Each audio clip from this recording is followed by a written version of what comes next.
Hey guys, Jonathan here, and I was just recently in Billund, Denmark, and got to sit down with the LEGO Superheroes team for a super exciting interview. So let's go ahead and roll the footage and break down everything that was revealed. Hi guys, thank you so much for your time today. If you would introduce yourselves and talk about your role in the Superheroes team, where people might know you from on previous sets, and we'll jump right in talking about this. Yeah, I can start. I'm Petra, and I'm a model designer in Superheroes since 1.5 years ago. Yeah, and this is basically my 4th set that I've been working on, so still quite new. Yeah. Last year we talked about the Iron Man bust. Yeah. This would be number 2. Yes. Are the other sets you've worked on out yet? One of them is out yet, and that's the Adventures playset with the Gorilla and the Iron Patriots. Oh, okay. Yeah. Nice. I'm Mark. I'm a graphic designer on the Superheroes team.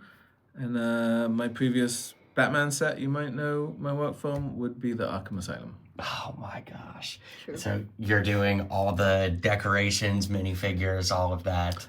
Some of them, yeah. It was me and another graphic designer, Rudy. We sort of split it, but yeah, it was a lot of fun. Awesome. And, got to do some fun stuff. So. Well, I am chomping at the bit to talk about this Batman logo. But before that, on the topic of Arkham, the minifigures bringing back so many villains we haven't seen in a lot of cases over 10 years, which is just incredible.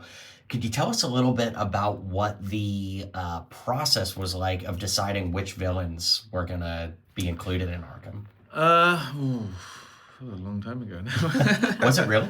Well, no, but the set's must have been out now, so we must have worked on it last year. And we mainly just we want each figure to stand out, so we don't want them all to look the same. We wanted to have some newness. Obviously, there were some figures that we have done more recent than others. So, is it Poison Ivy, for example? Like, how can we take this character and make it different, make it new? So that version, she had green skin, which we haven't done before. So that was really fun to work on that and give it this new take. But there's a lot of fun ones. Like we got Croc and we got Bane. Yes. Yeah, there's a lot of good. It was a blast. The set references Clayface left and right. Was there ever a consideration of actually including him? I don't think it ever came up. Really? We were just like, well, what isn't in the set that we could that we could give some light to other characters in the universe. So Clayface was he's a favorite of a lot of people, so we're like, let's put something for Clayface. Yeah, I gotta shout it out for all the people that want it out there. He is at the most wanted list that we've never gotten before. So Clayface is cool. Yeah, I would like to see it, but there you go, folks. The seed has been planted. I can't do anything more than that. The seed was already there. Okay, good. That's good to know. Then I just threw a little water on the seed. That's all. But yeah, so exciting, and congratulations to both of you guys on all the great stuff that's been going on for Superheroes. It's just been awesome, from getting new characters, new minifigs, updated designs. It's just been a great time to be a fan. So thank you guys so much for that. And speaking of which, we've got a brand new Batman logo here. Yes. Let's talk about the concept for something like this, right? Of course, we're celebrating 20 years of LEGO Batman, which is exciting in and of its own right. But how did it come about to do a Batman logo like this? We got the Batman Shadow Box a couple years ago, which kind of was a Batman logo, but not really, but kind of, but not really. So this is almost the inverse of that. We got a big box without the Batman logo, and now we get just the logo. So walk us through what the build process was like, the idea, conceptualization. That's more you. Yeah, for sure. Well, it was actually Ed Lawrence, a coworker of ours, who made the concept model, and he did a really good job, actually. And from there, I took over, and we had a sit down with the building instructions and model governance, and they were like, it's very black. How can we make it a better building experience? So that's sort of where I took it over and tried to make it as interesting building of experience as possible, and also buildable. Yes, of course, it's a display, but it's also supposed to be hanging on the wall, or if you want it to be hanging on the wall. Moves so easily. Yeah, How about and that? that's also something that I try to look into, actually, the easiest way of like placing it on and off. So that's why we actually have this bumper here, so it doesn't attach to anything, and also for it to go off a bit, so there's enough space for the rubber cape, and there's a lot of different details going into the process. But I do also brought some You've been material. withholding information on us. I see. For sure. So, I mean, Oh, wow. this was a version that I had on my desk for quite some time, where there was way more colors in the back. And I thought that because it's May so I? much, yeah, of course, so much black in the front, it would make more sense if it's colorful in the back. And there was multiple versions where I tried to build it with different kinds of colors and all kinds of methods. This is so cool. You kept all this. I love Yes, it. and there was like some hideouts for. Let's just take this Oh, away. to put the references like actually hidden in the back. Yes, but it became quite thick, and then when it's wall hanging, Yeah. it didn't really make sense. And also sometimes I feel like I overcomplicate things. For instance, just having this nice shape here, I tried with bars and adjusting it, and then the building experience is just not very pleasant. So after that, yeah, as you can see, That's gone forever. I think it's just a little table here. that's totally fine. So now We'll get the instead, bat grapnel gun and get it out of there. Just shoot it. Yeah, perfect. for sure. Cool. Wow. So these were kind of early stages where I tried to make it modular also, and I thought I could clip everything together.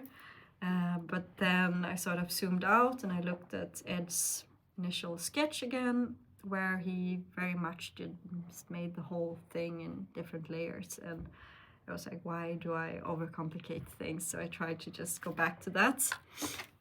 And then we kind of landed here, the yellow one, and we tested it with kids.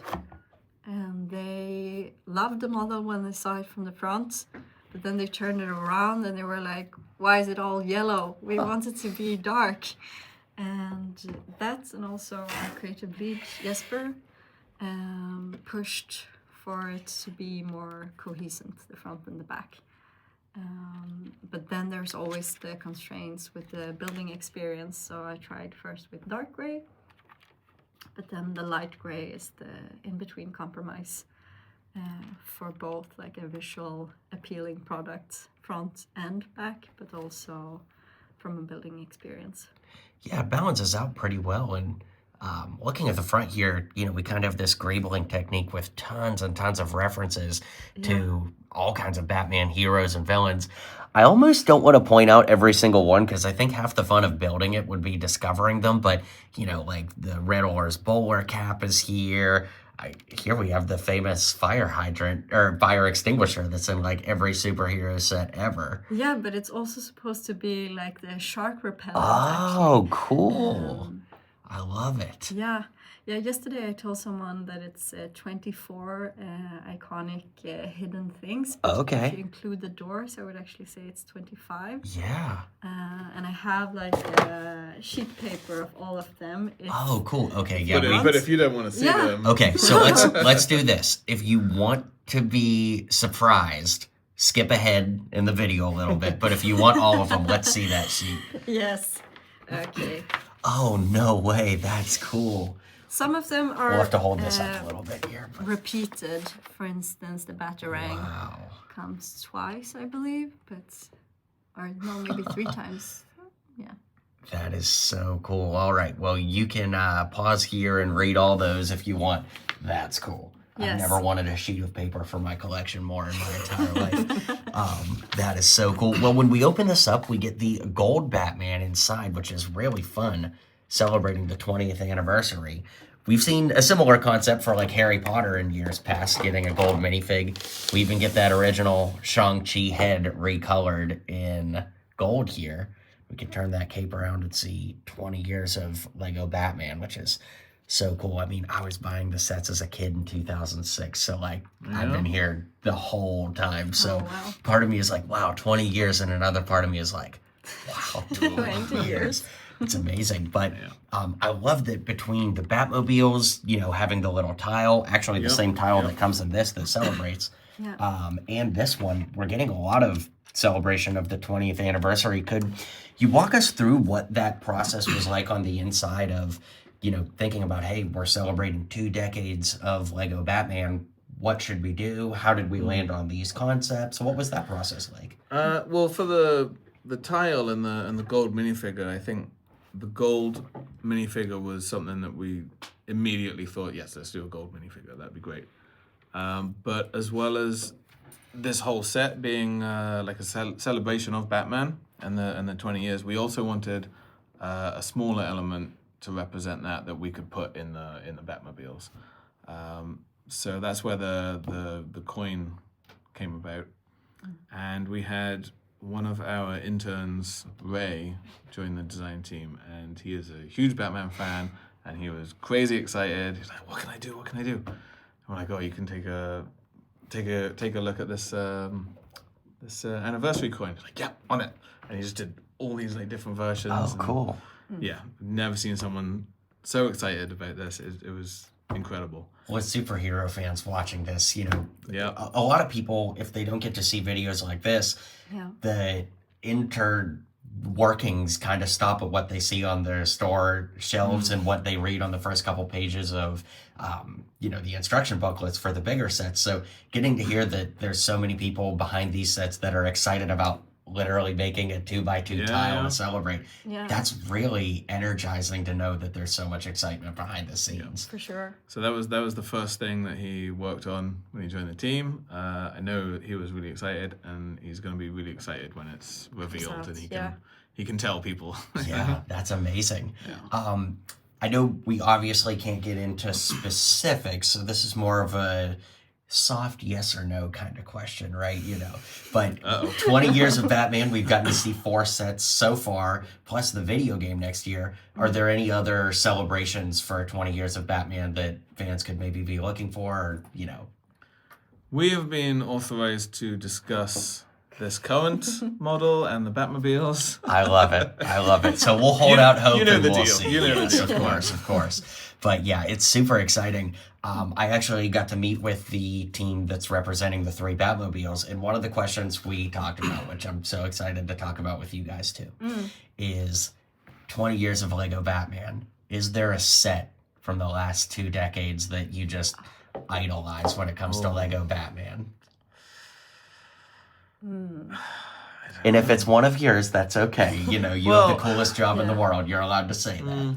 I actually haven't built it yet, but I really like Adam Robowski's Batmobile. The one that, was it coming out last year? The 66? Yeah, exactly. The big Yeah. one. That one is super cool, and I'm just, I just need time to build it. Yeah, he said that's his favorite set too.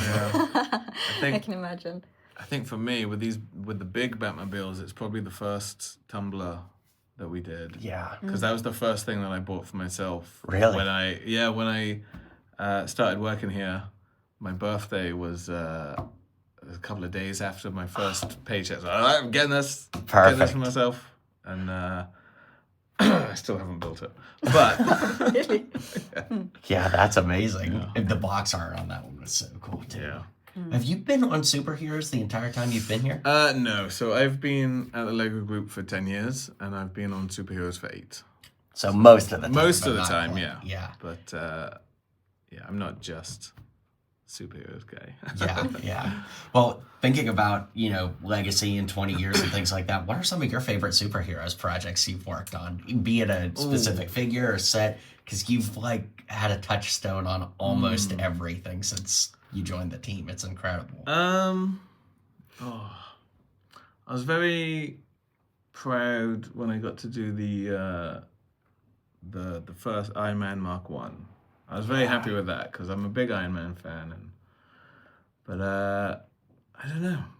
I mean, we should talk about Batman, I guess. But, How about DC projects then that you've been? DC, Arkham was really fun. Yeah. I know I know a lot of people don't, but I really like sticker sheets because it's a good chance for us to put a lot of Easter eggs and references and jokes and fun in it.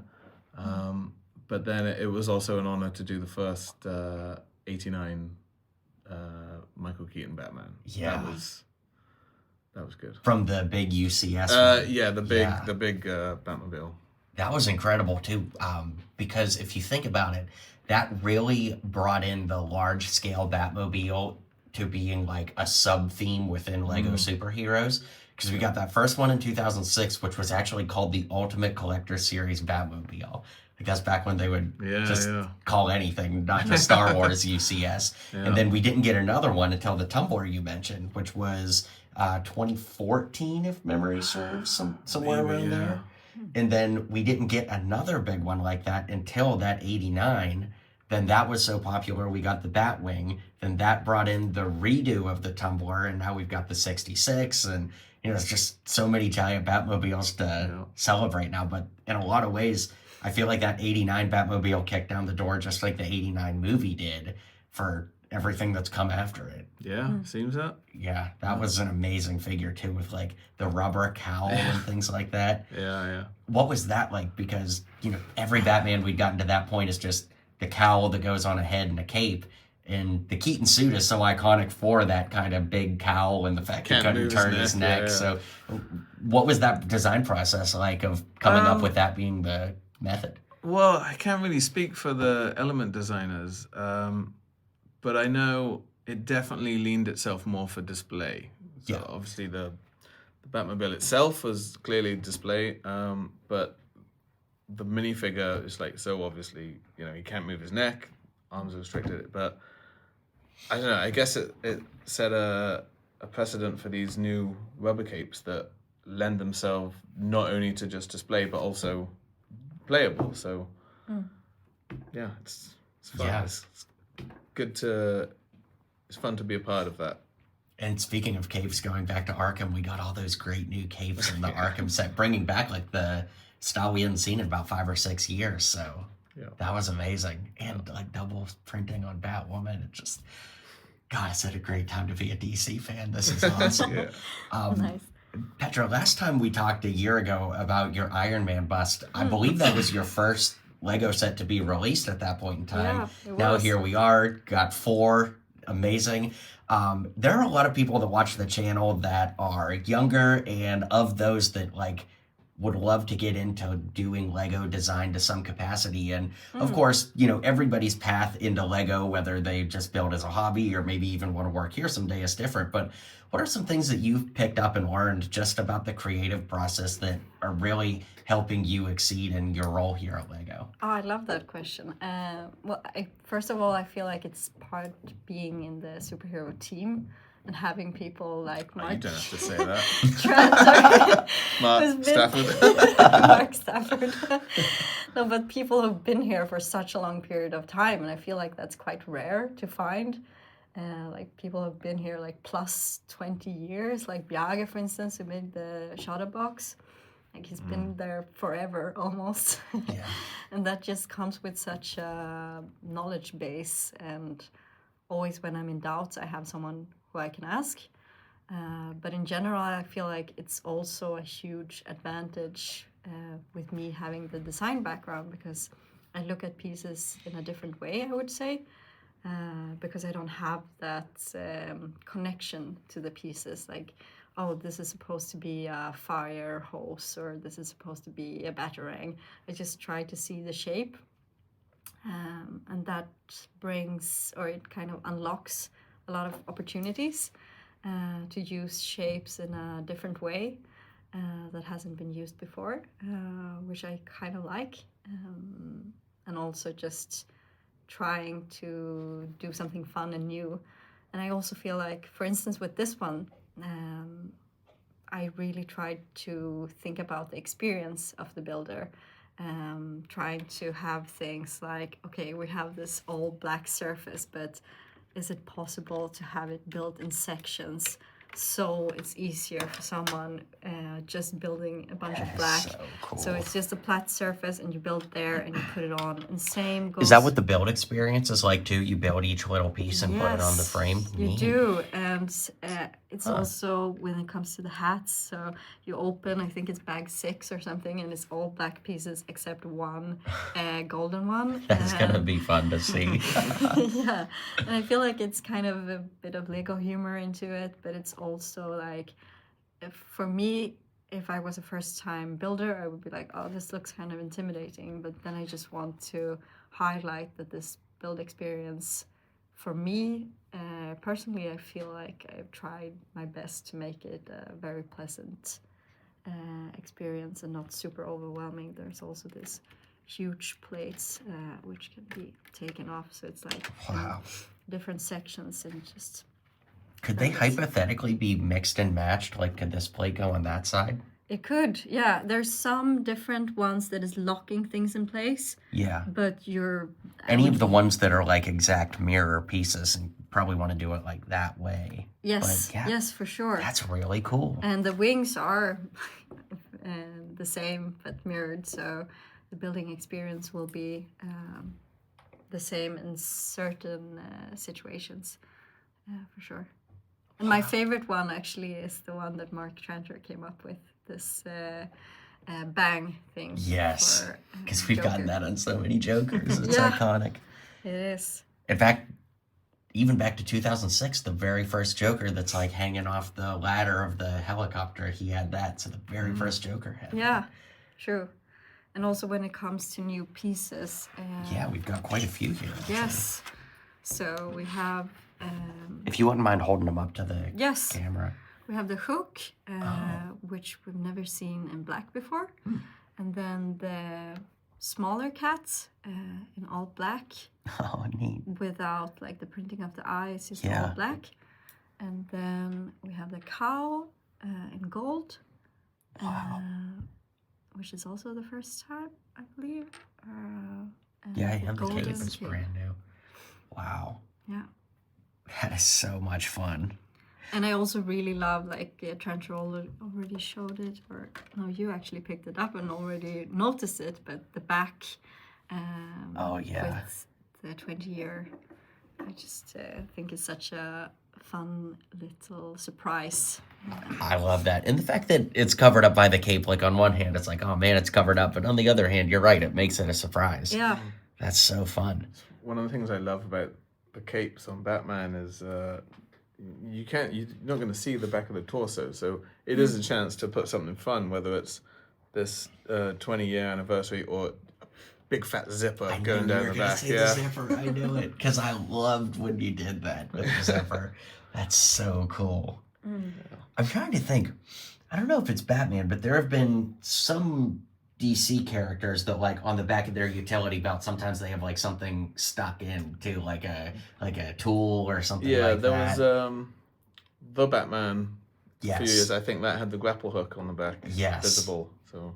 Yeah, that was so much fun. Yeah. What has it been like working with DC leading up to the 20th anniversary of Batman? Like, is the process more like you go to them and say, hey, these are the sets we're thinking about celebrating 20 years with? Or do they come to you and say, hey, a line of Batmobiles and a Bat logo could be cool? Like, what has that process been like collaboratively? So I'm not in the meetings with them, but as far as I'm aware, we might pitch, the line of Batmobiles, but they might have their own suggestions, and it's definitely a collaboration. So it's finding a balance between what we would like to do and what they would like us to do, and then finding a balance. Yeah, So. That's amazing. Has there been any talk at any of these points about like including a second minifigure with this, like Batman and Joker are so iconic going head to head? Was there ever a discussion about that, or was it always the idea to have it super Batman focused? I think it was mentioned, like we looped around different options, and then because it's the 20-year of Batman, we just wanted the really iconic classic Batman and the golden one, and it sort of just made sense. Yeah. And we went with that. but definitely there was some loops which would make more sense. Yeah, that's awesome. On the topic of villains, going back to Arkham, the Mr. Freeze design is, haha, it's so cool. It's the first word that pops to mind. But like, from what I understand, the only time that Mr. Freeze suit has been used was on the packaging of a Hot Wheels car. Like, it doesn't seem like it's from any kind of specific source material. Did you have anything to do with that figure? Do you know anything about how that suit was? I think Rudy might have done that. Okay. So I'm not sure. Yeah. I'd Like, have it's to such a refresh my neat memory. suit. I love it. But, like, from what I can find, there was a Hot Wheels car from a few years ago, and it has, like, a art of Mr. Freeze, like, kind of coming at the camera, so to speak, like, moving toward it, and he has that suit, but I can't find anything else with that specific design on. So I didn't know if it was, like, DC that's like, hey, this is the design we want to do all Mr. Freeze toys on, or... I'd have to refresh my memory of the, Yeah. the figure. Have you gotten to Billund Arkham yet? For you? Haven't yet, no. Oh, Not man. yet. But Gotta take a Sunday off, Mark. Come on. I know. But you need to build the other ones first, right? Your favorite Batman. You gotta have a pretty big backlog, I imagine. I have a few. I try not to hoard them too much. Also, my kids see them and like, let's build that. That's for me. Yeah. Do you both at least get, and I don't mean like Lego gives it to you, but like, do you obtain at least one copy of every set you do? I don't, because I think as graphic designers we will work on a few more SKUs than model designers. But I get some of the ones that stand out to me. That's like really happy with that one. Like I got the 89 Batmobile. I got the Mark 1 minifigure set, and yeah, if they are particularly treasured to me, then yeah, I'm gonna get them. But, Yeah. Yeah. or if they just look fun, even if I wasn't involved, it's like that's cool. I'm gonna get that. Yeah. Good excuse. Yeah. I think for me, I would like to have them for now, but then Yeah. like I guess it depends. Like when you come to Mark Stafford's kind of years of experience, Yeah, then like I if could. he had every Then one you of need a his really sets. big house to keep everything in. So That's let's right. see. Then I That's need to always been my move. role. If I need a second house to store my Lego, something is going Yeah. very wrong or very right. You never know. Yeah. Could we throw those pieces back on there, course. and then I'm gonna come around and grab a photo. But in the meantime, I just wanted to say thank you guys so much for year after year making time to talk with us and you. break down things, because it's not every day that we as superhero fans get to see behind the scenes like this and hear the stories. And as I kind of mentioned earlier, it's just so refreshing to know that there's so much love and care being put into these. And when we get to go to the store and line up on the first day and get these sets and, geek out with other fans in line, that's an excitement in and of itself. But Yeah. getting to go behind the scenes like this and talk about how they're actually made in the design process, this is such a gift and a treat, and it's all thanks to you guys making time. So I just wanted to say thank you so much for that. Thank you. Thank you. Awesome. We wouldn't be here talking about it if you guys didn't love it so much. So. Oh, Yeah. man. Well, then I guess it's a two-way street, and I'll see you next year. Sure. All right, cool. Thank you.